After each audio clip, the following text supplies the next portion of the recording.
Which of the following healthcare delivery models emphasizes patients' involvement in organizing their own healthcare? The options are hospice, home health agency, accountable care organizations, patient-centered medical home.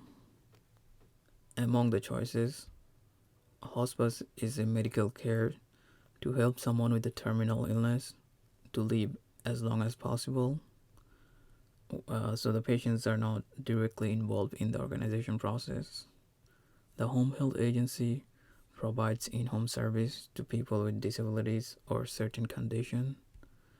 Accountable care organizations is collaboration of physician and healthcare staff whose goal is to re-establish the cost and quality of the care.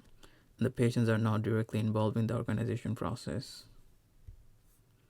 For patient-centered medical home, in this care delivery model, a primary care provider coordinates treatments to make sure patient receives the required care when and where they need it and in a way they can understand. So it's the patient-centered medical home that emphasizes patient's involvement. So that would be the answer. Hope that's helpful.